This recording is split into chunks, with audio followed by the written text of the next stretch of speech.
ఈరోజు వాక్య ధ్యానార్థమై లూకాసు వార్త 10వ అధ్యాయము 18వ వచనం చదువుకుందాం. 10వ అధ్యాయము 18వ వచనం నుండి మనము చదువుకుందాం. ఆయన సాతాను మెరుపు వలె ఆకాశం నుండి పడుట చూచితిని. హల్లెలూయా. ఆయన అనగా ఎవరు ఇక్కడ? యేసయ్య. Very good. ఆయన అనగా ఎవరు? యేసయ్య. యేసుక్రీస్తు ప్రభు వారి మాటలు స్పష్టంగా ఈరోజు మనం వింటూ ఉన్నాం, మనం మాట్లాడుతున్నాం. ఇది చెప్తున్నది శిష్యులు కాదు, ఇంకా వేరొక ప్రవక్తలు కాదు. సాక్షాత్తు రాజు ప్రభువులకు ప్రభు అయిన యేసుక్రీస్తు ప్రభు వారే చెప్తున్నాడు. సాతాను ఎలా భూమి మీదకి వచ్చిందంట? ఎలా వచ్చిందంట? మెరుపు వలె. మెరుపుకున్న శక్తి ఏంటో తెలుసా? మెరుపుకున్న శక్తి అది అలా అలా కనిపించినట్టుగా వెళ్ళిపోతుంది. అది కొన్ని వోల్ట్లు కరెంటును ఉత్పత్తి చేయగలదు. అవునా కదా? అది చాలా మెరుపునగా శక్తివంతమైనదని అర్థం. ప్రభు అయిన యేసుక్రీస్తు వారు తెలియజేస్తున్నది ఏంటంటే, భూమి మీదకి సాతాను ఎలా వచ్చి ఉన్నాడు, ఎలా కార్యము జరిగించబోతున్నాడట. ఎలా కార్యం జరిగించబోతున్నాడు? మెరుపు వలె శక్తిగా కార్యాన్ని జరిగించబోతున్నాడు. మెరుపు వలె కనిపించకుండా కార్యాన్ని జరిగించబోతున్నాడు. ఈరోజు మన జీవితాన్ని సాతాను మోసం చేసింది అని మనకు తెలియకుండానే మనం ఏమైపోతున్నాము? మోసపోతున్నాము. అవునా కదా? అపవాది సాతాను ఎలాంటి వాడంట? శక్తి రాలేదని చూడండి ఒకసారి. ఎలాంటి వాడంట? శక్తి కలిగిన వాడు, బలము కలిగిన వాడు. ఎందుకంటే అప్పటి వరకు సాతాను భూమి మీద సంచారం అనేది చాలా తక్కువగా, వాడి యొక్క ప్రభావం అనేది చాలా తక్కువగా ఉంటుంది. మీరు గమనించండి, యేసుక్రీస్తు ప్రభు రానంత వరకు పాత నిబంధనలకు మనం వెళ్తే మనకి ఎక్కువగా ఏం కనిపించింది? అందులో కొత్త నిబంధనలో సాతాను అనే మాట చాలాసార్లు ప్రభు వాడాడు. చాలాసార్లు యేసయ్య ఆ కార్యాన్ని మనకు తెలియచేశాడు. కానీ పాత నిబంధనలో మీరు ఎక్కడ చూడండి, దావీదు ప్రార్థన చూడండి, నా శత్రువులను చేస్తా, నా శత్రువుని చంపేస్తా అన్నాడే కానీ సాతాను చంపేస్తా అన్నాడు. ఎందుకు అనలేదంటే అక్కడి ధర్మశాస్త్రం అనేది వారికి ఆజ్ఞలాగా కనిపించింది, కానీ అపవాది నేరుగా వారిని ఢీకొనలేదు. అపవాది నేరుగా అక్కడ కార్యాన్ని చేయలేదు. ఎప్పుడైతే రాజులకు రాజు, ప్రభులకు ప్రభు భూమి మీదకి వచ్చాడో ఫస్ట్గా ఆయనే ఢీ కొట్టింది. ఎవరిని కొట్టింది? ఎక్కడ కొట్టింది? ఆయన 40 దినములు ఉపవాసం ఉన్నప్పుడు ఏం జరిగింది? యేసుక్రీస్తు ప్రభు వారినే శోధించి వెళ్ళిపోయింది. మళ్ళీ దాని జాడ లేదు. మరలా ఎప్పుడు కనిపించిందంట? అదే అధ్యాయము 17 వచ్చింది. దాని పై వచ్చిన చదవండి. ఆ 70 మంది శిష్యులు సంతోషముతో తిరిగి వచ్చి, ప్రభువా, దయ్యములు కూడా నీ నామం వల్ల మాకు లోబడుచున్నామని చెప్పగా, రెండోసారి మళ్ళా ఎప్పుడు కనిపిస్తుందంట? అది ఎప్పుడు కనిపిస్తుందంట? దేవాది దేవుడు తన అధికారాన్ని ఎవరికి ఇచ్చాడు? శిష్యులకు ఇచ్చాడు. అమ్మా, ఈయన వచ్చాడు, ఈయనను ఒకసారి నేను సంధించాను. ఇప్పుడు ఈయన ఏం చేస్తున్నాడు? ఈయనకున్న అధికారాన్ని ఇంకా అనేకులకు పంచుతున్నాడు కనుక నేను భూమి మీదకి రావాలి, నా కార్యాన్ని నేను చేయాలి. అందుకే ఆకాశం నుంచి పడుట చూచారని ప్రభువైన యేసుక్రీస్తు వారు తెలియజేస్తున్నారు. దాంతో పాటుగా మత్తయి సువార్త 16వ అధ్యాయము 22వ వచనంలో మనం చూస్తే, మత్తయి సువార్త 16వ అధ్యాయము 22వ వచనంలో మనం చూస్తే, పేతురు ఆయన చేయి పట్టుకొని, ప్రభువా అది నీకు దూరమవును గాక, అది నీకెన్నడను కలుగదా అని ఆయనను గద్దింపసాగెను. అయితే ఆయన పేతురు వైపు తిరిగి, సాతానా, నా వెనుకకు పొమ్ము, నీవు నాకు అభ్యంతర కారణమై ఉన్నావు. తర్వాత ఎవరి దగ్గరికి వచ్చిందంట? ఎవరైతే అధికారాన్ని పొందుకున్నారో, యేసుక్రీస్తు ప్రభువులే ఎవరైతే దయ్యాలను వెళ్ళగొడుతున్నారో, ఎవరైతే అధికారాన్ని పొందుకున్నారో ఆ మొట్టమొదటి వ్యక్తి, శిష్యులలో మొదటివాడు ఎవరు? ఆయన దగ్గరకు వచ్చింది. ఇప్పుడు ఆయనలోనికి వచ్చింది. ఇప్పుడు ఆయనలో కార్యం చేస్తా ఉంది. ఎవరు? సాతాను కార్యము చేస్తా. అందుకే దేవుడు ఏమంటాడు? యేసుక్రీస్తు ప్రభు ఏమంటున్నాడు? ఏయ్ సాతానా, నాకు నువ్వు అభ్యంతర కారణంగా ఉన్నావు, వెనక్కి నా పనులను చేయనివ్వు, పోవనకి నా వెనక్కి అన్నాడు ప్రభు అయిన యేసుక్రీస్తు వారు. ఇంకొక చోట ఏం జరిగిందో చూద్దాం. లూకాసు వార్త 22వ అధ్యాయం 3వ వచనం చదివితే మనం 22వ అధ్యాయము అంతటా 12 మంది శిష్యుల సంఖ్యలో చేరిన ఇస్కరియోతు అనబడిన యూదాలో సాతాను ప్రవేశించెను. మరలా ఎప్పుడు వచ్చిందంటే సాతాను ఎవరైతే ఆ 12 మందిలో ఎవరైతే తనకు అనుకూలంగా ఉన్నారో, ఎవరైతే తన మాటలు వింటున్నాడో, ఎవరైతే అపవాదికి చోటిచ్చారో, ఆ అపవాది అతనిలోనికి, యూదా ఇస్కరియోతులోనికి ప్రవేశించింది. దాని తర్వాత అపవాది ఇంకా ఎక్కడ ఏం చేశాడో చూద్దాం. ఇదే 22వ అధ్యాయంలో 31వ వచనం చదివితే, ఆయన తన 12 మంది శిష్యులు, 22వ అధ్యాయము లూకాసు వార్త 22:31. సీమోను సీమోను, ఇదిగో సాతాను మిమ్మును పట్టి గోధుమల వలె చెల్లించుటకు మిమ్మును కోరుకొనెను. ఏం చేస్తుందంట మా సాతాను? ఏం చేస్తుందంట? మనల్ని జల్లి పట్టడానికి కోరుకుంటుందంట. కోరిక ఉందంట దానికి. ఈరోజు ఎంతమందిని కోరుకుంటుందో, ఈరోజు ఎంతమందిని కోరుకొని జల్లి పడతా ఉందో మనల్ని మనము జ్ఞాపకం చేసుకుంటూ ఉండాలి. ఈరోజు భూమి మీద సాతాను కార్యము బలముగా జరుగుతూ ఉంది. అధికారం పొందిన వారిపైన, అధికారం పొందని వారిపైన కూడా సాతాను ప్రభావం ఎలా ఉంది నాయన? ప్రత్యక్షంగా ఉంది. ఎలా ఉంది? ప్రత్యక్షంగా బలముగా కార్యం జరుగుతూ ఉంది. వీలుంటే ఇంకా కొంతమందిలోనికి ఏం చేస్తూ ఉంది? నేరుగా దూరిపోతూ ఉంది. కొన్ని దురాత్మలు మేము చూస్తూ ఉంటాము. ఎవడు పట్టాడు వీడికి అని చూస్తే నేరుగా లూసిఫర్ దురాత్మలే ఉంటారు. ఇంకా దాన్ని గట్టిగా ఎదిరించాలంటే ఉపవాస ప్రార్థనలు చేసి బలంగా గద్దించినప్పుడు వెళ్ళిపోతాడు. ఉండడు. అనగా మన జీవితాల్లో నేను ఎందుకు చెప్తాను? చెప్పిన ప్రతి పాయింట్ గుర్తుపెట్టుకోండి. ఈ భూమి మీద సాతాను కార్యం మొట్టమొదటిగా శక్తిగా నడుస్తుంది. మెరుగువలే అనగా బలంగా, శక్తిగా నడుస్తూ ఉంది. రెండవదిగా ఏం చేస్తూ ఉంది? అభ్యంతరకరంగా దేవుని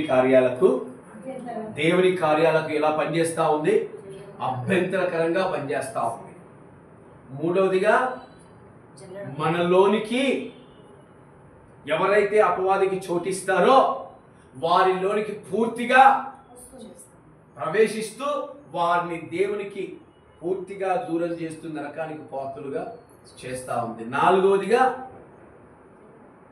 పరిశుద్ధులను అపోస్తులు ఏం చేస్తుంది?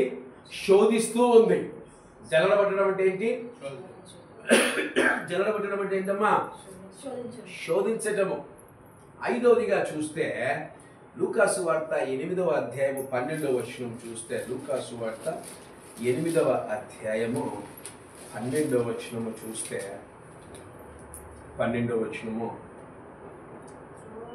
త్రోవ ప్రక్కన ఉండేవారు వారు వినువారు గాని నమ్మి రక్షణ పొందకున్నట్లు అపవాది వచ్చి వారి హృదయంలో నుండి వాక్యం ఎత్తుకొని పోవును. ఐదవదిగా ఏంటమ్మా? అపవాది భూమి మీద ఎలాంటి కార్యాలు చేస్తున్నాడు? నువ్వు విన్న వాక్యాన్ని ఏ వాక్యాన్నమ్మా? నువ్వు విన్న వాక్యాన్ని ఏం చేస్తానంట? నేను అందుకే వాక్యం చెప్పినప్పుడు ఎవరి ముఖం చూడాలంట?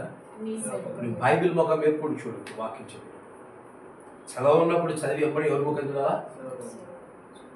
నా ముఖం చూస్తే వాక్యం ఎత్తుకపోదు. నువ్వు ఇంటికి వెళ్ళి పడుకున్నా కూడా నేను చెప్పిన మాటలే నీకు గుర్తుకొస్తూ ఉంటాయి. ఆ వాక్యం నీ హృదయంలో నేను 1-10 సార్లు ఎందుకు చెప్పిన వాక్యాన్ని అడుగుతాను తెలుసా? ఎందుకు అడుగుతా? మీరు నిద్రపోతారో లేదంటే వినకుండా ఉంటారో ఆ వాక్యం అపవాది ఎత్తుకుని వెళ్ళకుండా 10 సార్లు మిమ్మల్ని అడుగుతూ ఉంటారు. ఈ భూమి మీద అపవాది ఇన్ని కార్యాలు చేస్తూ ఉంది. ఆరోదిగా అది ఏం చేస్తూ ఉందంట? ప్రకటన గ్రంథము శ్రద్ధగా వినాలి వాక్యాన్ని. ప్రకటన గ్రంథము 2వ అధ్యాయము 13వ వచనము. సాతాను సింహాసనం ఉన్న స్థలములో నీవు కాపురం ఉన్నావని నేను ఎరుగుదును.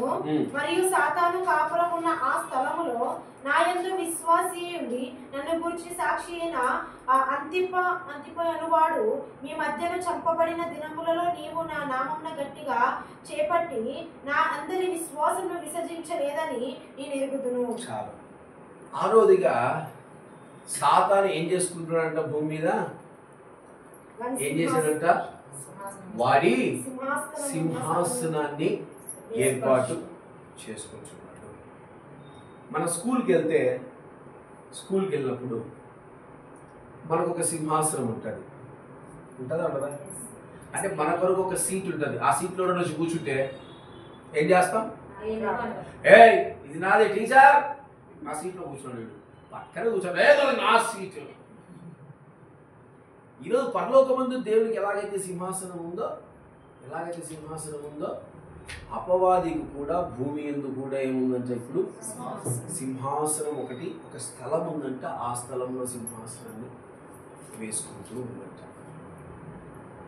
ఇక ఏడవది కూడా చెప్తాను. ఏడవదిగా చూస్తే అపవాది ఎక్కడున్నాడు ఇప్పుడు మీరు చెప్పాలి. నేను అడుగుతాను మిమ్మల్ని. అపవాది ఏ స్థలంలో ఉన్నాడు ఇప్పుడు? ప్రజెంట్ ఏ స్థలంలో ఉన్నాడు వాడు?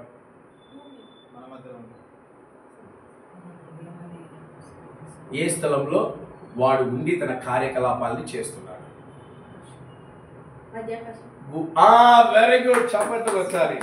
భూమి మీద సంచరించి వెళ్ళిపోతాడు. Is the guest. కానీ వాడి సింహాసనము అంటే వాడి సామ్రాజ్యం ఎక్కడుంది తెలుసమ్మా? ఎక్కడుంది? అందుకే ప్రకటన గ్రంథము 12వ అధ్యాయము 7వ వచనం. ప్రకటన గ్రంథము 12వ అధ్యాయము 7వ వచనం. అంతటా పరలోకమందు యుద్ధము జరిగెను. మిఖాయేలును అతని దూతలను ఆ ఘట సర్పముతో యుద్ధము చేయవలని ఉండగా ఆ ఘట సర్పమును దాని దూతలను యుద్ధము చేసిరి గాని గెలవలేకపోయిరి. గనుక పరలోకమందు దానికి ఇక స్థలము లేక. ఇది పరలోకం అంటే ఏంటి అసలు? ఈడ పరలోకం అనే మాట ఎందుకు వాడారు? దాని ఉద్దేశము పరలోకం అంటే దేవుడు నివసించే స్థలం అని కాదు. మీరు అంటే కొన్ని ఐగుప్తులైనా సరే, గ్రీక్ వాళ్ళైనా సరే, ఓకేనా, భారతీయులైనా సరే, లేదంటే ముస్లిమ్స్ అయినా సరే, ఇలా చాలామంది చాలా దేశాలు ఒక్కొక్క తత్వాన్ని నమ్ముకుంటుంది. ఇప్పుడు చెప్తున్న ప్రతి ఒక్కళ్ళు మన వాళ్ళు ఏమంటారంటే మనం పరలోకం అంటాం కదా, వాళ్ళు ఏమంటారు? స్వర్గం. ఏమంటారు? స్వర్గము, నరకం. జన్నత్, నరకం అంటారు ముస్లిమ్స్ కూడా. అవునా కదా? ఇప్పుడు వీళ్ళు చెప్పే ఈ స్వర్గం అనేవి కానీ జన్నత్ అనేవి కానీ ఏంటి తెలుసా? ఎక్కడ ఉంటుంది తెలుసా? 2వ ఆకాశంలో ఉంటుంది. ఎక్కడ ఉంటుంది? 2వ ఆకాశం. దీన్నే మధ్యాకాశం అంటారు. దీన్నే అపవాది సైన్య సమూహమంతయు ఆ మధ్యాకాశంలో సింహాసనం వేసుకుని అపవాది అక్కడి నుంచి వాడి కార్యకలాపాలని, వాడి దూతల్ని, వాడి కార్యాలన్నింటినీ అక్కడి నుంచే నడిపిస్తాం. అది దాటిపోయిన తర్వాత 3వ ఆకాశం ఉంటుంది. ఆ 3వ ఆకాశంలో సియోన్ అనే పట్టణం ఉంటుంది. అందులో దేవాది దేవుడు నివాసం చేసే వ్యక్తిగా ఉంటాడు. ఈరోజు అన్యులకు ఇదిగో స్వర్గం ఉందని చూపిస్తే అదే ఆ మధ్యాకాశం. ఆ మధ్యాకాశాన్ని వాళ్ళు స్వర్గంగా చూపిస్తారు. ఆ మధ్యాకాశంలో రంభ, ఊర్వశి, మేనకలు అక్కడ డ్యాన్స్లు ఆడుతూ ఉంటారు. అంటే అపవాది అలా ఆడిస్తూ ఉంటారు అనమాట. అంటే మాయ చేస్తారు. అపవాది ఏం చేస్తూ ఉంటారు? మాయ. దానియేలు ప్రార్థించినప్పుడు దేవదూత దానియేలు దగ్గరకు రావడానికి 21 రోజులు ఎందుకు సమయం పట్టిందంటే ఆ మధ్యాకాశంలోనికి అది వస్తున్నప్పుడు అక్కడ ఈ దూతలు, పడిపోయిన దూతలు, అపవాది దూతలు అడ్డుకుంటూ ఉంటారు. మనకు ఎందుకు త్వరగా ఆశీర్వాదాలు మన దగ్గరికి రావు అంటే మన ప్రార్థన బలంగా ఉండాలి. మన ఆశీర్వాదాన్ని అడ్డుకోవడానికి అనేకమైన దూతల సమూహాలు ఉంటాయి ఇక్కడ. వాటిని ఎదిరించాలంటే మిఖాయేలు వంటి బలమైన దూత కావాలి. ఆ బలమైన దూత గాబ్రియల్ దూతకు సహాయం చేసినప్పుడు దానియేలును దర్శించడం జరిగిందన్నమాట. అంటే నేను ఎందుకు ఈ మాటలు మీకు ఎందుకు సాతాను గురించి చెప్తున్నానంటే సాతాను బలవంతుడు, సాతాను బలమైన కార్యాలు చేసేవాడు, సాతాను బలమైన క్రియలు జరిగించేవాడు. ప్రభువైన యేసుక్రీస్తు వారు ఎప్పుడైతే భూమి మీదకి వచ్చాడో ఎంబడే వాడు కూడా ఏం చేశాడు? వచ్చేసాడు. శక్తిగా వచ్చాడు, బలంగా వచ్చాడు, మోసం చేయడానికి వచ్చాడు, మనల్ని పాడు చేయడానికి వచ్చాడు. అవునా కదా? ఈరోజు వాడి కార్యాలు ప్రత్యక్షంగా మన జీవితాల్లో జరిగించబడుతున్నాయి. మరి దీన్ని అడ్డగించే వారు ఎవరైనా ఉన్నారా? అడ్డగించే వ్యక్తులు ఎవరైనా మనకు ఉన్నారా? సహాయం చేసే వ్యక్తులు ఎవరైనా ఉన్నారా? అది మాయ చేస్తుందని మనం కనుగొనడానికి సహాయం చేసే వ్యక్తి ఎవరైనా ఉన్నారా? ఎవరైనా? పరిశుద్ధాత్మ దేవుడు. ఎవరినైనా? పరిశుద్ధాత్మ దేవుడు. ఈరోజు వాక్యపంశం కూడా పరిశుద్ధాత్మ దేవుడు. యోహాను సువార్త 14వ అధ్యాయం 14వ వచనం. యోహాను సువార్త 14వ అధ్యాయం 14వ వచనం. నా నామమున మీరు నన్ను ఏమి అడిగినా నేను చేతును, మీరు నన్ను ప్రేమించేలా నా ఆజ్ఞను గైకొందును. నేను తండ్రిని వేడుకొందును, మీ యొద్ద ఎల్లప్పుడూ నుండుటకై ఆయన వేరొక ఆదరణకర్తను అనగా సత్య స్వరూపియగు ఆత్మను మీకు అనుగ్రహించును. లోకము ఆయన్ని చూడదు, ఆయనను ఎరుగదు కనుక ఆయనను పొందనేరదు. మీరు ఆయనను ఎరుగుదురు, ఆయన మీతో కూడా నివసించును, మీలో ఉండును, మిమ్మల్ని అనాథలుగా విడువను, మీ యొద్దకు వత్తును. ఇంత బలమైన అపవాది ఈ భూమి మీద పనిచేస్తుంది కనుకనే యేసు క్రీస్తు ప్రభు అనే ఒక వ్యక్తి, ఒక అద్భుతం, ఒక ప్రేమ స్వరూపుడైన ఆయన ఏం చేస్తున్నాడు? మిమ్మల్ని నేను అనాథలుగా విడవను. ఈరోజు ఎంతమంది అనాథలు ఉన్నారు ఇక్కడ? అయ్యో మేము పట్టణంకి వచ్చాము, దేశానికి వచ్చాము అని ఎంతమంది ఈరోజు అనాథలుగా అనుకుంటున్నారు? ఈరోజు నా తల్లిదండ్రులను ఆదరించట్లేదు, నా అన్నదమ్ములను ఆదరించట్లేదు, నేను ఒంటరి వాడిని ఎంతమంది అనుకుంటారు? కానీ ప్రభు అంటున్నాడు, నువ్వు ఒంటరి వాడివి కానే కాదు. అపవాది ఎంత శక్తిమంతుడో, వాడు ఎంత బలవంతుడో, వాడి కంటే బలమైన వాడు పరిశుద్ధాత్మ దేవుడు. ఈయన శక్తి ముందు ఏ శక్తి నిలవజాలదు, ఏ బలము నిలవజాలదు. అందుకే మనల్ని అనాథలుగా విడిచిపెట్టాడు. యేసయ్య ప్రేమ ఎంత గొప్పదంటే మనం ఎప్పుడూ ఆర్ఫన్స్ కానే కాదు. ఈరోజు నీ కొరకు ఎవరున్నారు? నీ దుఃఖ సమయంలో, నీ బాధ సమయంలో, నీ వేదన సమయంలో, నీ కృంగిదల సమయంలో నిన్ను లేవనెత్తువాడు, నిన్ను ఆదరించువాడు, నిన్ను బలపరచువాడు, అపవాది యొక్క క్రియలు లాయపరచువాడు పరిశుద్ధాత్ముడై ఉన్నాడు. ఈరోజు ఆ పరిశుద్ధాత్మ శక్తిని మనము పొందుకోవాలి. ఆయనను మనం స్వీకరించాలి, ఆయనను మనం అడగాలి. ఈరోజు చాలామంది పరిశుద్ధాత్మ అనే ఆ టాపిక్నే మర్చిపోతారు. పరిశుద్ధాత్మ దేవుడు భూమి మీదతో ఆయనతో మాకు సంబంధము లేదు. మాకు సంబంధం కేవలము యేసు క్రీస్తు ప్రభుతో మాత్రమే అనుకుంటారు. కానీ ఈరోజు నీ కొరకు, నా కొరకున్న పరిశుద్ధాత్మ దేవుడు you should ask for everything. అడగాలి. ఈరోజు పరిశుద్ధాత్మ దేవుడు నువ్వు అడగాలి. నీ కొరకున్నాడు అతను. ఆయన పేరేం పేరంట? ఇంకా సత్యస్వరూపము.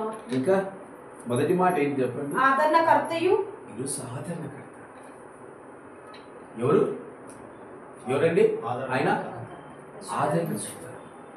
ఆదరణ అంటే ఏంటి? ఆదరణ అంటే ఏంటి? ఆదరించడం అంటే దగ్గర తీసుకోవడం. ఈరోజు ఆ దగ్గర తీసుకునేవాడిని ఏ రోజైనా పలకరించారా? నేను దగ్గర తీసుకునేవాడిని ఏ రోజైనా మీరు పలకరించారా? నేను హత్తుకునేవాడిని ఏ రోజైనా మీరు పలకరించారా? ప్రభువైన యేసుక్రీస్తు వారు అన్నారు, నువ్వు పరిశుద్ధాత్మదేవుని అడగాలంట. పరిశుద్ధాత్మదేవుని మనము అడగాలంట. అడిగితే ఆయన ప్రతి కార్యాన్ని చేస్తాడంట. మీరు అనుకోవచ్చు యేసుక్రీస్తు ప్రభు పరిశుద్ధాత్మదేవుడు వేరని. కాదు, కాదు, ఇద్దరు ఒకటే. ఇక్కడ ఆ రోజు క్రీస్తుగా ఉన్నాడు, ఈరోజు ఆత్మగా పనిచేస్తున్నాడు. పేరు మాత్రం వేరు, కానీ పరిశుద్ధాత్మదేవుడికి మనం గౌరవం ఇవ్వాలి. పరిశుద్ధాత్మదేవుడు మనం అడగాలి, యేసునామని అడగాలి. ఎందుకు యేసునామని అడగాలంట? చదవండి 16వ అధ్యాయము, యోహాను సువార్త 16వ అధ్యాయము 7వ వచనం. అయితే నేను మీతో సత్యము చెప్పుచున్నాను, నేను వెళ్ళిపోవటం వలన మీకు ప్రయోజనకరము. నేను వెళ్ళిన ఎడల ఆదరణకర్త నేను వెళ్ళని ఎడల ఆదరణకర్త మీ యొద్దకు రాడు. నేను వెళ్ళిన ఎడల ఆయనను మీ యొద్దకు పంపుదును. ఆయన వచ్చి పాపమును గూర్చి.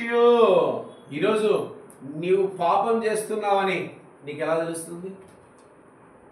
ఈరోజు నువ్వు పాపం చేస్తున్నావు నీకు ఎలా తెలుస్తుంది? ఈరోజు పరిశుద్ధాత్మ దేవుడు నువ్వు పాపం చేస్తున్నావు మనకు తెలియజేస్తా ఉన్నాడు. రెండవదిగా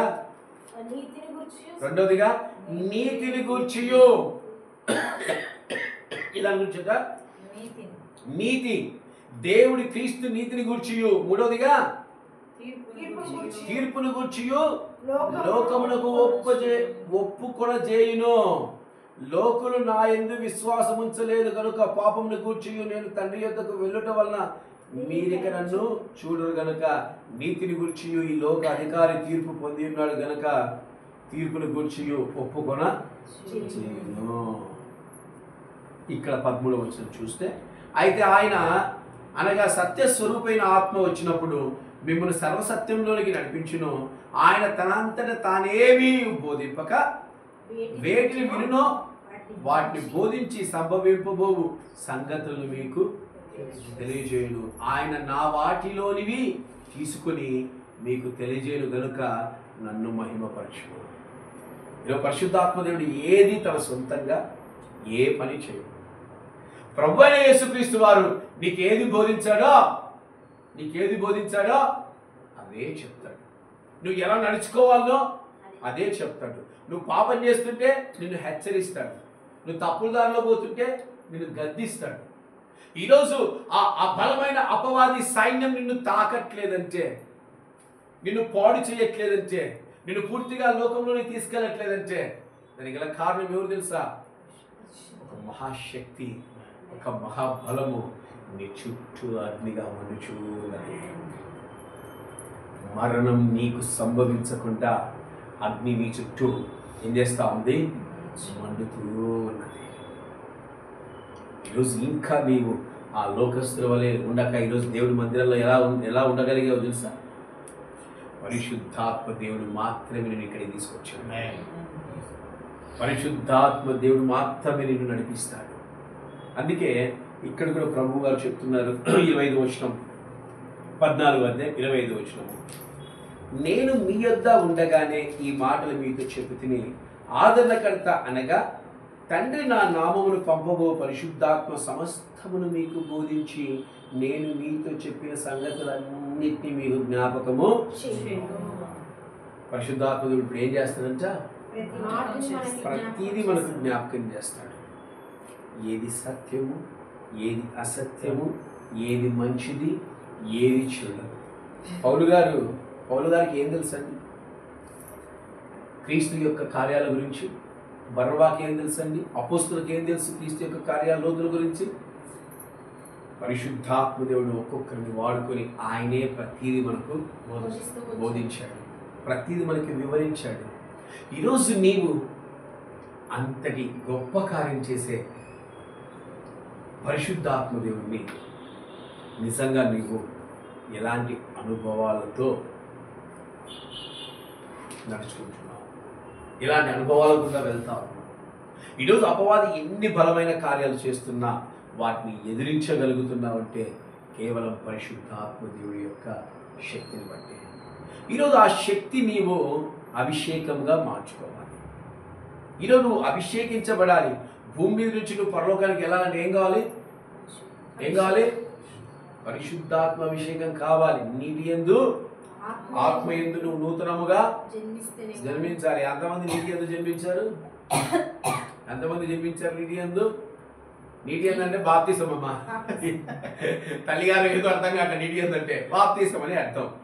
తీసుకున్నారు బాప్తిసమో, జన్మించారు. నెక్స్ట్ ఇప్పుడు ఏం దాంట్లో జన్మించాలి?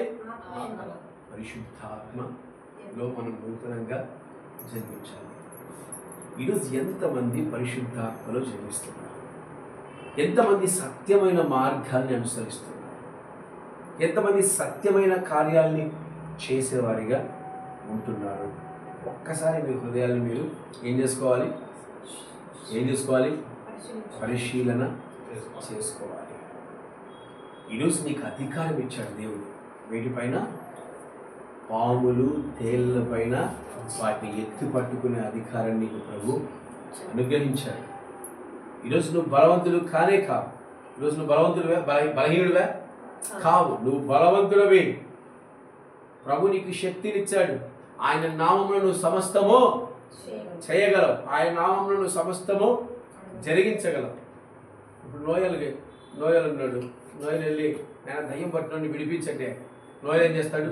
బిత్తర చూపులేసి అన్న ఇప్పుడే వస్తా, చిన్న పనులు వస్తా అంటాడు. అవునా కాదా? అంటే ఎందుకు మనం అక్కడికి వెళ్ళలేకపోతున్నామంటే మనకు ఆ శక్తి కావాలి. దేవుని కార్యాలు చేయాలంటే శక్తి కావాలమ్మా. దేవుని కార్యాలు జరిగించాలంటే బలము కావాలి. పరిశుద్ధాత్మ శక్తి ఉన్నప్పుడు, పరిశుద్ధాత్మ బలం ఉన్నప్పుడు మనం దేనికి భయపడాల్సిన అవసరము లేనే లేదు. అందుకే ఆది అపోస్తులకు ప్రభువైన యేసుక్రీస్తు వారు ఏం చెప్తున్నారు? పునరుద్ధారుడైన తర్వాత మీరు ఆత్మ కొరకు కనిపెట్టుకోండి. ఆత్మదేవుడు వచ్చినప్పుడు మాత్రమే మీరు కార్యాలు జరిగించగలరు. ఆత్మ రానంత వరకు అపోస్తులు ఎలా ఉన్నారు అంటే శిష్యులు ఎలా ఉన్నారు? భయపడుతున్నారు. ఆత్మ రాగానే ధైర్యంగా బోధించారు. హతసాక్షులు తమను తాము సమర్పించుకోవడానికి కూడా వారు భయపడలే. ఈరోజు నీవు బలమైన అపవాది కార్యాలను ఎదిరించాలన్నా, బలమైన అపవాది కార్యాలు జయించాలన్నా నీకు పరిశుద్ధాత్మ సహాయం కావాలి, పరిశుద్ధాత్మ శక్తి కావాలి, పరిశుద్ధాత్మ బలము కావాలి, పరిశుద్ధాత్మ నడిపింపు కావాలి. అందుకే పౌలు గారు ఏమంటున్నారు? మీరు సాతాను తంత్రములను ఎరగని వారు కానే కాదు. ఈరోజు సాతాను మనం మాయ చేస్తూ ఉంటే వాటిని మనం ఏం చేయాలి? కనుక్కోవాలి. ఆహా, ఇది సాతాను మాయ. ఎవరన్నా మనతో వచ్చి కొట్లాడ పెట్టుకుంటే మనం ఏం చేస్తాం? మనిషామనుకో ఏమవుతుంది? అది సాతాను తంత్రంలో మనము చిక్కబడి ఉంటాం. చిన్నగా మడత తప్పించుకుని తల తిప్పుకుని అక్కడ నుంచి వెళ్ళిపోయామనుకో, ఆహా ఇది సాతాను కార్యం కనుక మనం అక్కడి నుంచి తప్పించుకొని మన పని మనము చూసుకోవాలి. సాతాను తంత్రాలు కనుక్కోవాలి. ఈరోజు నీ ఆత్మీయ జీవితాన్ని పాడు చేయడానికి నిన్ను శోధిస్తుంది. ఏం చేస్తుంది? నిన్ను శోధిస్తుంది, నీలోనికి ప్రవేశిస్తుంది, నిన్ను జల్లడపడుతుంది, బలంగా నిన్ను పాడు చేస్తుంది, మాయ చేసి పాడు చేస్తుంది. ఇన్ని కార్యాలు అది చేస్తున్నప్పుడు నువ్వు దాన్ని ఎదిరించాలంటే నువ్వెంత బలవంతంగా ఉండాలి? ఎంత బలవంతంగా ఉండాలి? ఎంత బలంగా ఉండాలి? మన ఎదుట గొప్ప బలవంతులు అనుకోండి, మనం ఏం చేస్తాం? వాటితో ఫైట్ చేయాలంటే ఏం చేస్తాం? ఆయన పారిపోతామా? WWF ఎంతమంది, WWE ఎంతమంది చూస్తున్నారు? World wrestling entertainment. మన ఇండియా వ్యక్తి ద గ్రేట్ ఖాళీ వెళ్ళాడు. ఆయన ఎత్తుంటాడు తెలుసా, దాని ఎత్తుంటాడు. పొరపాటు ఆయన ముందు నేను పోయినాను అనుకో, పిట్టపిల్ల నాకు ఒకటి ఇట్లా పెడతాడు, గొడ్డలు తీసుకుంటే డేసి నప్పుతాడు, ఇంకేం లేదు పోత. అంటే మన శత్రువు ఎదుట ఉన్న ఆ బలవంతుని జయించాలంటే మనలో ఏం కావాలి? ధైర్యం కావాలి. మన శక్తి లేకుండా పర్లేదు. ఇప్పుడు చిన్న ఉదాహరణ చెప్తాను మీకు. గొలియాతు ఉన్నాడు. గొలియాతుకున్న బలం అసలు దావీదుకుందా? గొలియాతుకున్న శక్తి దావీదుకుందా? ఉందా? ఇజ్రాయెల్ సైన్యం అంతా గొలియాతు వచ్చి నిలబడి ఏయ్ అనగానే పారిపోతున్నారంట. ఇజ్రాయెల్ ప్రజలందరూ పారిపోతున్నారంట. అయ్యగారు ఎంతుంటారు? నా అంతుంటారు. నిజంగా దావీదు మహారాజు నా 5.6 5.5 ఎంతో నా అంతుంటాడు. అంత ఎత్తుటోడి దగ్గరికి పోయి కర్ర తీసుకుని పోతే ఏ నువ్వే నా మీద కుక్క అనుకున్నావా, కర్ర తీసుకొని వస్తున్నావు అన్నాడు ఆయన. ఎవరి మీద? దావీదు మహారాజు. భయపడ్డా? ఎక్కడిది ధైర్యం? ఎక్కడిది ధైర్యం? పరిశుద్ధాత్మ దేవుడిచ్చే శక్తి, ఆత్మదేవుడిచ్చిన అభిషేకం అది. ఈరోజు నీ ఎదుట ఉన్న సాతాను యొక్క శక్తిని చూసి నువ్వు భయపడిపోతుంది. వాటిని శోధంలోనికి రప్పించవచ్చు, లేమిలోనికి రప్పించవచ్చు, దుఃఖంలోనికి రప్పించవచ్చు, బాధలోనికి రప్పించవచ్చు, వేదనలోనికి రప్పించవచ్చు, ఎన్ని రకాలుగా నేను ఇబ్బంది పెట్టచ్చు. కానీ నువ్వు ఏదాన్ని కోల్పోకూడదు తెలుసా? ఏదాన్ని కోల్పోకూడదు? ధైర్యాన్ని కోల్పోకూడదు. ధైర్యం ఎక్కడి నుంచి వస్తుంది? మా అన్నయ్య నా ఆయనకుంటే సార్ అంటారు దానిలో అయితే. మా అన్న ఉంటే చాలు ధైర్యం నాకు. నాకు ఒక ఇప్పటికీ ఉన్నాడు విజయ్ అనే, మా ఇంటి దగ్గర చిన్నప్పటి నుంచి నాతోనే పెరిగినాడు వాడు.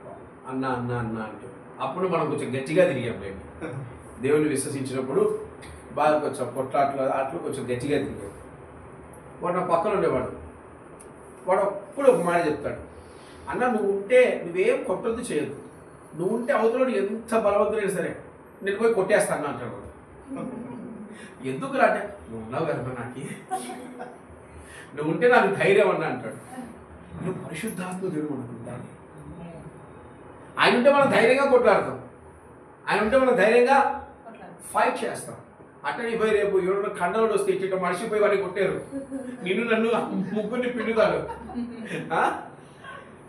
అలా కాదు. ఈరోజు మనకు వచ్చే సమస్యతో మనం ధైర్యంగా పోరాడాలి. అపవాది వేసే తంత్రానికి మనం ఏం చేయాలి? ధైర్యంగా పోరాడాలి. ఈరోజు నీ జీవితంలో నువ్వు ఆశీర్వాదం పొందుకోలేకపోతున్నావేమో, నువ్వు ధైర్యంగా విశ్వాసంగా పోరాడు. ఆ ధైర్యాన్ని ఇచ్చేవాడే పరిశుద్ధాత్మ దేవుడు. ఈరోజు ఆ ధైర్యాన్ని పట్టుకోవాలి. రాత్రికాల సమయమున పరిశుద్ధాత్మ కొరకు కనిపెట్టుకుంటామని ఎందుకు పెట్టాలి తెలుసా? ఎందుకంటే ఆయన లేని ఈ భూమి మీద మనం ఏ పని చేయలేం. అట్లా మీరు పరిశుద్ధాత్మనామని అడుగుతున్నామంటే మళ్ళీ ఒప్పుకోడు దేవుడు. జాగ్రత్త, మనలు మేధావులు. ఏంటన్నా పరిశుద్ధాత్మ దేవుడు గొప్ప చెప్తా ఉన్నాడు. రేపు నుంచి నా ప్రార్థన, శివరాత్రి ప్రార్థన ఏంటంటది? పరిశుద్ధాత్మనామని అడుగుతున్నాను నా తండ్రి అన్నారనుకో సచ్చింది, నన్ను చంపుతాడు. ఇక ఎవరి నామని అడగాలి? యేసు నామంని అడగాలి. కానీ పరిశుద్ధాత్మ శక్తి, పరిశుద్ధాత్మ ధైర్యం మనకు కావాలంటే మనం యేసుక్రీస్తు ప్రభువును అడుగుతూ ఆయన అనుసరించిన, ఆయన తెలియచేసిన ఆజ్ఞల గుండా మనము వెళ్ళాలి. ఈరోజు పరిశుద్ధాత్మ దేవుడు మన దగ్గరికి ఎందుకు రాస్తాడు? ఎందుకు వస్తాడు పరిశుద్ధాత్మ దేవుడు? నువ్వు యేసుక్రీస్తు ప్రభువును అనుసరిస్తే, యేసుక్రీస్తు ప్రభువులో నువ్వు ఆనందిస్తే, యేసుక్రీస్తు ప్రభువులో నువ్వు సంతోషిస్తే ఏం చేస్తాడు? ఇంక ప్రత్యేకంగా నువ్వు పరిశుద్ధాత్మ దేవుని పిలవాల్సిన అవసరం లేదు. నువ్వు నీ ఆత్మీయ జీవితం మహిమకరంగా ఉంటే ఆటోమేటిక్గా ఆయన నీ దగ్గరికి వస్తాడు. యేసుక్రీస్తు ప్రభువులో ఆనందిస్తే ఆయన నీ దగ్గరికి వస్తాడు. ఆయన ఆనందించాలి.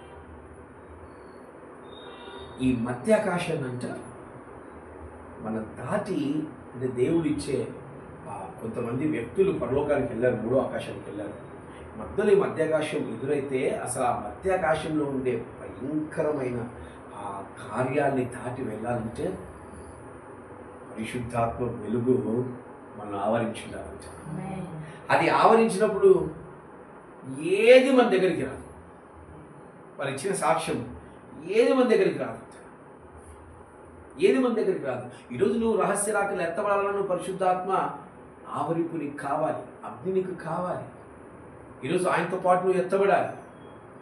ఈరోజు ప్రతి ఒక్కరూ అభిషేకాన్ని పొందుకోవాలి. పరిశుద్ధాత్మల చోట ధైర్యం ఉంటుంది, పరిశుద్ధాత్మల చోట పరిశుద్ధత ఉంటుంది, పరిశుద్ధాత్మ దేవుడు ఉన్న చోట స్తుతి ఉంటుంది, పరిశుద్ధాత్మ దేవుడు ఉన్న చోట ప్రార్థన ఉంటుంది, పరిశుద్ధాత్మ దేవుడు ఉన్న చోట సత్య మార్గం ఉంటుంది. ఈరోజు మనం ఎందుకు సత్య మార్గంలో రాలేకపోతున్నాం? ఎందుకు జ్ఞానం లేకుండా బ్రతుకుతున్నాం? ఎందుకు వివేకం లేకుండా బ్రతుకుతున్నాం? ఎందుకు మన సమస్యలు చూసి భయపడేవారిగా మనం ఎందుకుంటున్నామంటే మనము ఈ భూమి మీద మన కొరకు ఇచ్చిన ఆదరణకర్తని మనము పొందుకోలేకపోతున్నాం. ఆయన చేత మనము ఆదరించబడలేకపోతున్నాం.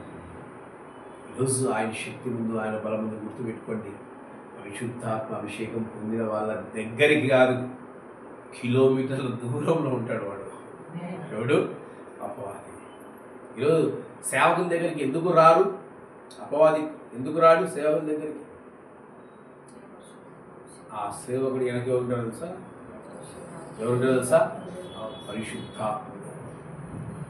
ఈరోజు నీ ఎదుట ఉన్న సమస్యను చూసి కానీ, నీ ఎదుట ఉన్న దాన్ని ఏమంటారు, అపవిత్రతను కానీ, నీ ఎదుట ఉన్న భయంకరమైన శోధనని కానీ చూసి నువ్వు భయపడవద్దు. ఆ సమయానికి నువ్వేం చేయాలి?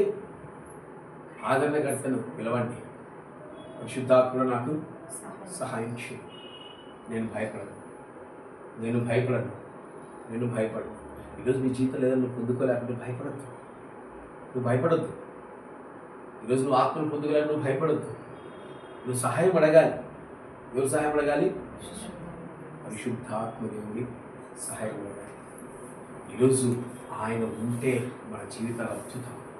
ఈరోజు బలమైన అపవాది సైన్యాన్ని ఎదిరించాలంటే ఆయన అభిషేకాలు నీకు కావాలి, ఆయన నడిపింపులు నీకు కావాలి.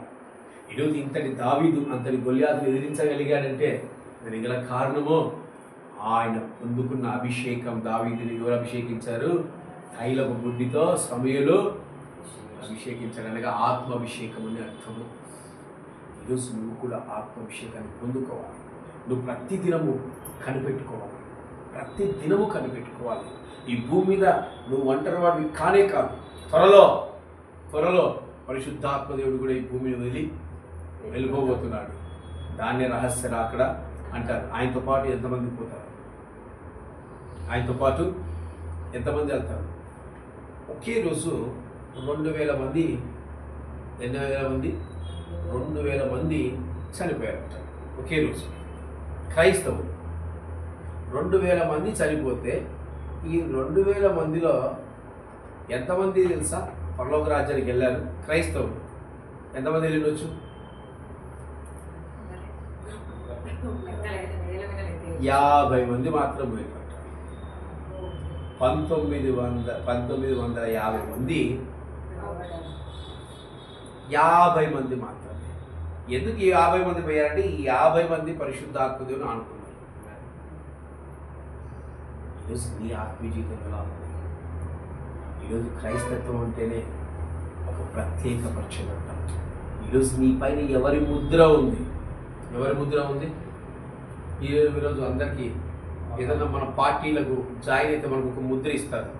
వైసీపీ కండవనో, లేదంటే వైసీపీ ఇదనో, తెలుగుదేశం ఇదనో, బీఆర్ఎస్ ఇదనో ఒకటి ఏం పెట్టుకోవాలా? ఈరోజు నీకంటూ ఒక ముద్ర ఉంది. ఆ ముద్ర ఏంటి తెలుసా? ముద్ర. అందుకే ఎఫెసీయుల రాష్ట్ర పత్రిక 1వ అధ్యాయం 23వ వచనం అనుకుంటాడు.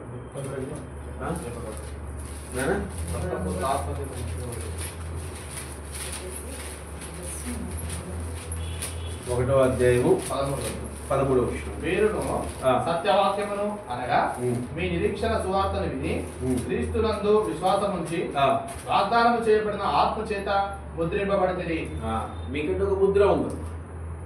ఈరోజు ఎంతమంది ముద్రించబడ్డారు? ఆత్మ చేత ఎంతమంది ముద్రించబడ్డారు? ఆత్మ నడిపింపు పేరు గుర్తుపెట్టుకోవాలి మీరు. అంటే మేము ఇంతవరకు పరిశుద్ధ ఆత్మను పొందుకోలేదా, పరిశుద్ధ ఆత్మదేవుడు మాకు సంబంధం లేదా బ్రదర్ మీరు అనుకుంటారేమో. జాగ్రత్త. ఆత్మ నడిపింపు ఈ లోకంలో అందరికీ ఉంటుందమ్మా. ఆ పరిశుద్ధాత్మ దేవుడు నడిపింపు లేనిది ప్రభు అయిన యేసుక్రీస్తు వారిని మనం ప్రభువుగా ఎవరు నమ్మరంట. పరిశుద్ధాత్మ దేవుడి ద్వారా మాత్రమే యేసుక్రీస్తు నమ్ముతాం. ఈరోజు నమ్ముతున్నారు అందరూ.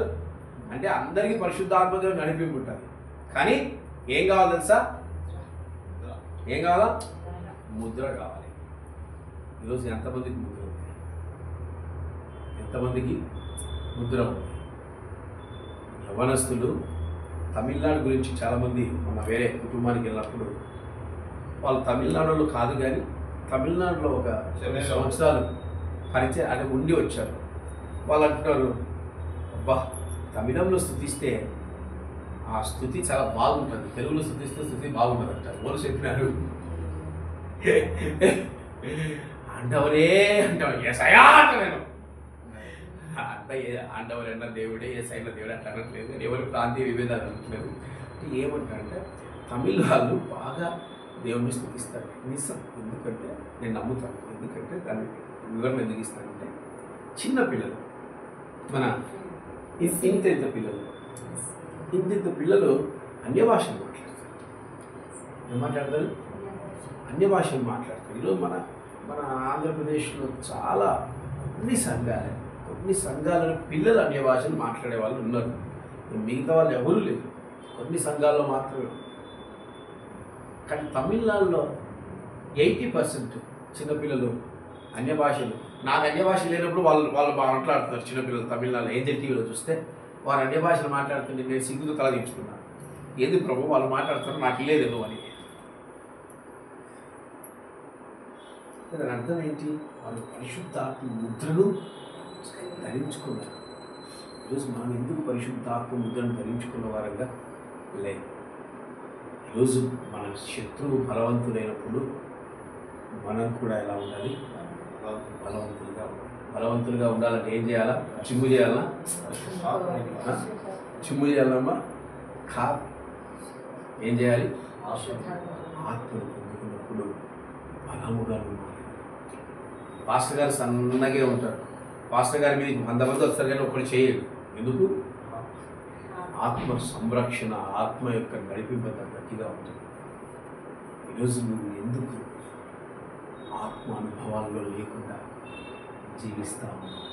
ఎందుకు ఆత్మ అనుభవాలు లేకుండా నువ్వు బ్రతుకుతా ఉన్నావు అనేది ఈ రాత్రికాల సమయంలో ప్రభు నీతోనే సూటిగా స్పష్టంగా మాట్లాడుతున్నాడు.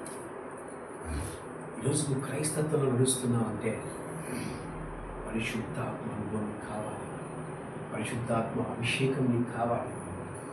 ఏమనొస్తున్నారా? మీరు అపవాదిని జయించి ఉన్నారంట. ఎవరన్నారా మాట? ఎవరన్నారు? చదవడం మాట. యోహాను సువార్త, మొదటి యోహాను రాసిన పత్రిక, యాకోబు పత్రిక, మొదటి యోహాను పత్రిక, మొదటి యోహాను రాసిన పత్రిక, యోహానుకు రాసిన మొదటి పత్రిక 2వ అధ్యాయము 13వ వచనం. 2వ అధ్యాయం 13వ వచనంలో, యవనస్తులారా మీరు దుష్టుని జయించి ఉన్నారు కనుక మీకు వ్రాయచున్నాను. మళ్ళీ కింద చదివితే, యవనస్తులారా మీరు బలవంతులు, దేవుని వాక్యం మీ యందు నిలిచి ఉన్నది, మీరు దుష్టుని జయించారు కనుక మీకు వ్రాయుచున్నాను. యవనస్తులు ఎంతమంది ఉన్నారు ఇక్కడ? యవనస్తులేనా మీరు? అయ్యారు యవనస్తులేనా? అన్నాడు బలవాడివే, 8th క్లాస్ అన్నా, నేను యవనస్తున్నా. దాన్ని నువ్వు కొడుతున్నావు అంటే యవనస్తుడివి నువ్వు. వస్తావు, ఎవరి కాలంలోనికి వస్తావు కానీ చిన్నపిల్లోడివే. కానీ దేవుడి ఆత్మను పొందుకోవటానికి చిన్నాని కానీ కానీ మీరు యవనస్తులారా, మీరు యవనస్తులే, మీరు జయించారు. ఏదన్నంట? దుష్టుని జయించారు. నేను ముసలోడు కాదు, నేను యవనస్తుని, నేను కూడా జయించినట్టే లెక్క. మీరంతా యవనస్తులే, జయించాలి. మీరు కూడా యవనస్తులేమా? జయించాలి. ఎవరిని జయిస్తామంట మనం? దేవుని వాక్యం ఎవరెందు ఉంటుందంట? యవనస్తులు ఎందుకు ఉంటుంది? అందుకే వారు అపవాదిని జయించేవారు. ఈరోజు నువ్వు అపవాదిని మేము జయిస్తామంటే కాదు. ఎట్లా జయిస్తారు? పరిశుద్ధాత్మ సహాయంతో, పరిశుద్ధాత్మ శక్తితో మాత్రమే మనము జయించగలము. కనుక మనం ఏం చేయాలంట? ఆయన నామమున మనం ఏది అడిగినను ఆయన. కాబట్టి ఒక్క మాట చదివి నేను ముగిస్తాను. లూకా సువార్త 11వ అధ్యాయం 13వ వచనం. లూకా సువార్త 11వ అధ్యాయం 13వ వచనం. పరలోకమందున్న మీ తండ్రి తను అడుగు వారికి పరిశుద్ధాత్మని ఎంతో నిశ్చయముగా అనుగ్రహించుననిను. పరలోకమందున మీ యొక్క తండ్రి అంట మీరు అడుగుతే ఏమిస్తారంట? పరిశుద్ధాత్మను ఖచ్చితంగా ఇస్తారు. ఖచ్చితంగా ఇస్తారంట. ఈ మాట ఒకసారి మీరు చదువు. లూకా సువార్త 8వ అధ్యాయం 28వ వచనం. 8వ అధ్యాయం 28వ వచనం. వాడు యేసును చూచి కేకలు వేసి ఆయన ఎదుట సాగిలపడి, యేసు, సర్వోన్నతులైన దేవుని కుమారుడా, నాతో నీకేమి? నన్ను బాధించకమని నిన్ను వేడుకొనుచున్నాను అని కేక వేసి చెప్పాను. ఏదైనగా ఆయన మనుష్యుని విడిచి వెలుపలికి రమ్మని అపవిత్రాత్మకు ఆజ్ఞాపించను. అది అనేక పర్యాయములు వారిని పట్టుచూ వచ్చాను. కనుక వారిని గొలుసులతోనూ సంకలతోనూ కట్టి కావాలి ఎందుంచిది. 29 ఏదైనగా ఆయన ఆ మనుష్యుని విడిచి వెలుపలికి రమ్మని ఆ అపవిత్రాత్మకు ఆజ్ఞాపించను. అది అనేక పర్యాయములు వారిని పట్టుచు వచ్చను.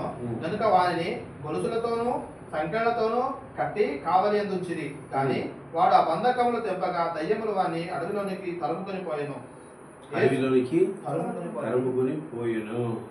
యేసు నీ పేరేమని అడగగా వాడు నా పేరు సేన అని చెప్పి, ఇక్కడ ఈ మాట చాలా జాగ్రత్తగా, పాతాళములోనికి పోవుటకు తమకు ఆజ్ఞాపింపవద్దని ఆయనను. పాతాళానికి పోవటానికి ఇంకా అపవాది సైన్యానికి చాలా సమయం ఉంది. కనుక వాడు ఇప్పుడు ఎక్కడున్నాడు? భూమి మీద, మధ్యాకాశంలో నుంచి భూమి మీద వాడు కార్యాన్ని చేస్తూనే ఉన్నాడు.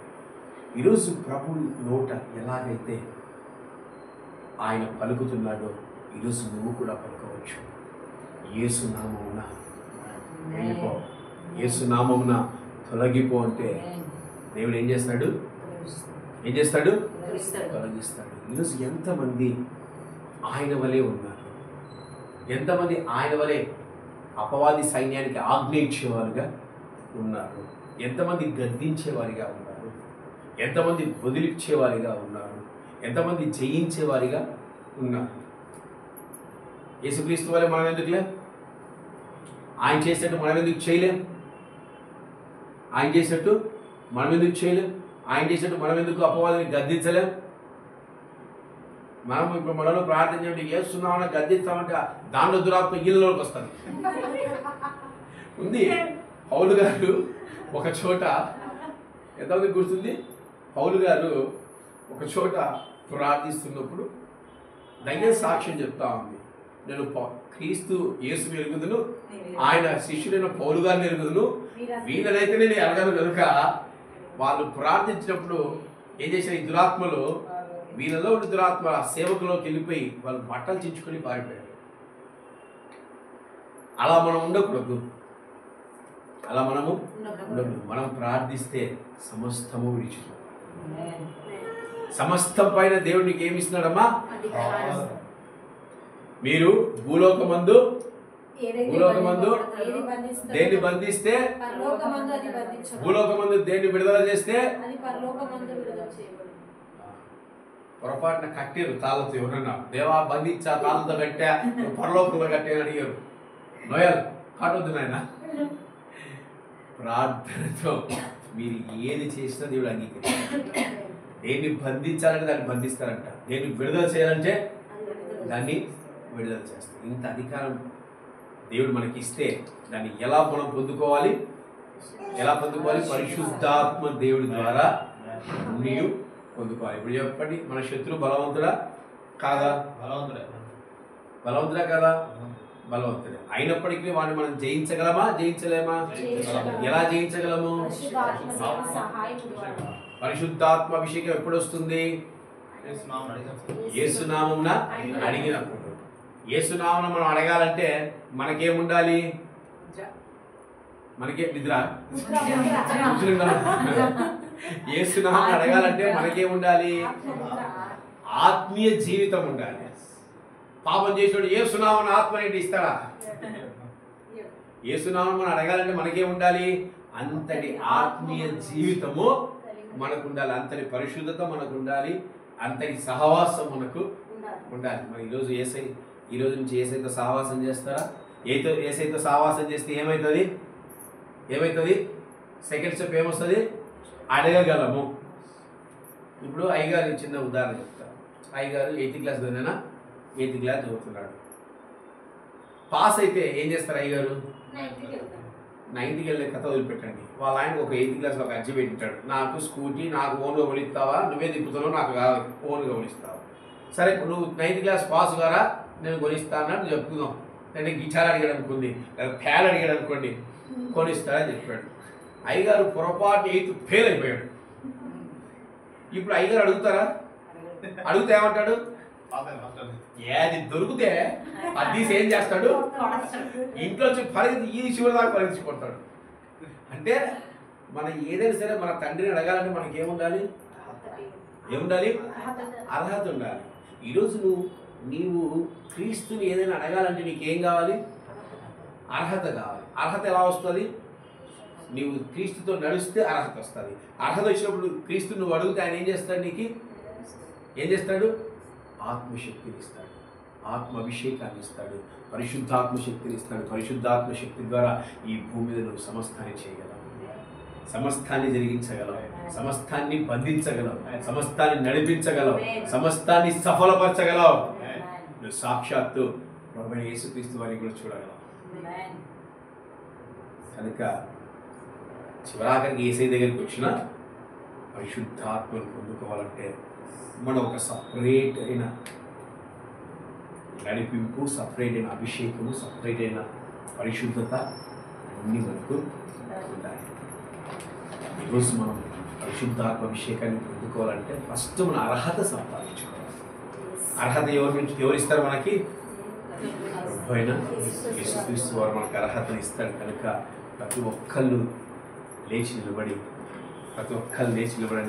అడగండి. ప్రతి ఒక్కళ్ళు అడగండి. యవ్వనస్తులు అడగండి, అందరూ అడగండి. దేవా నీ అభిషేకం నాకు కావాలి, పరిశుద్ధాత్మ ముద్ర నాకు కావాలయ్యా, పరిశుద్ధాత్మ అభిషేకం నాకు కావాలయ్యా అని ప్రతి ఒక్కళ్ళు అడగండి. నీ అభిషేకం నాకు దయచేయండి నాయన, నీ అభిషేకం మాకు అందించండి నాయన అని ప్రతి ఒక్కరు అడగాలి.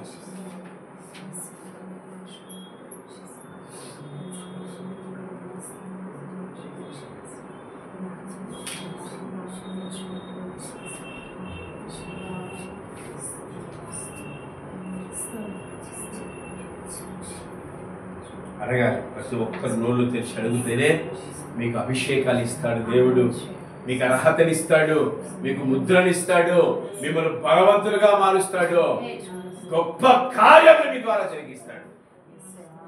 ప్రతి ఒక్కళ్ళు సంపూర్ణ హృదయంతో, పూర్ణ బలముతో, మీ పూర్ణ శక్తితో ప్రభువైన యేసుక్రీస్తు వారిని అడగండి.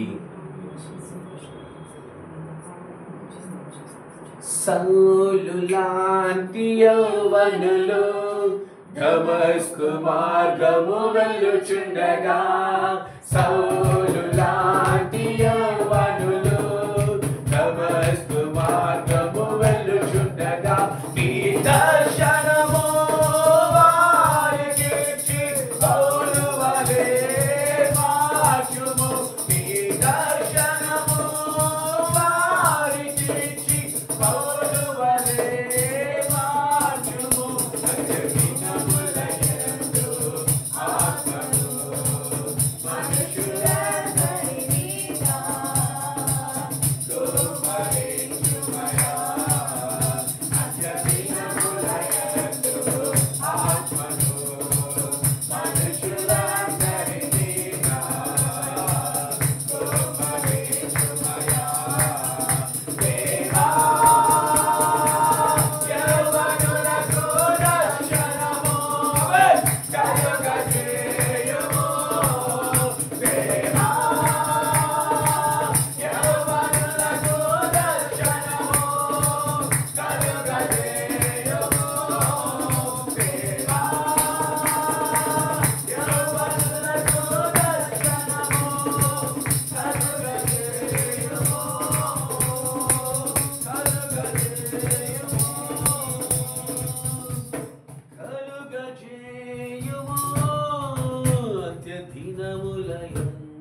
మనుషులందరి మీద ఆమేన్ కుమ్మరించుమయా. సమస్త మహిమ ఘనత మన ప్రభువైన యేసుక్రీస్తుకే కలుగును గాక. ఆమేన్.